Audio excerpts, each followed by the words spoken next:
Assalamualaikum dan salam sejahtera buat anak-anak semua. Apa khabar hari ini? Pengetua harap kamu semua sihat, ceria dan bersemangat untuk belajar anak-anak yang pengetua sayangi.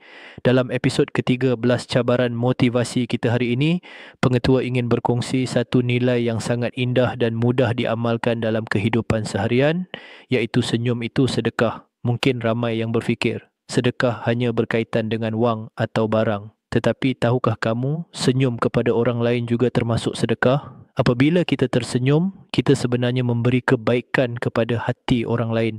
Senyuman boleh mencerahkan hari seseorang, mengurangkan tekanan dan membuatkan suasana menjadi lebih positif. Senyum itu percuma, mudah dilakukan tetapi impaknya sangat besar.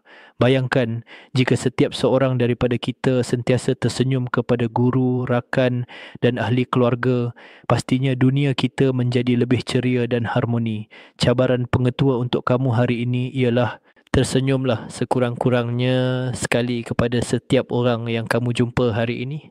Tidak perlu kata apa-apa, senyuman sahaja sudah cukup untuk menebarkan kebaikan. Ingatlah anak-anak, kebaikan kecil yang konsisten akan membawa keberkatan dalam hidup kita. Senyum itu bukan sahaja memberi kegembiraan kepada orang lain, tetapi juga membuatkan hati kita sendiri menjadi lebih tenang dan bahagia.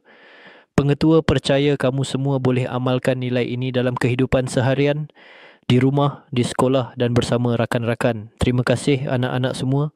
Teruskan tersenyum kerana senyum itu sedekah yang membawa berkat.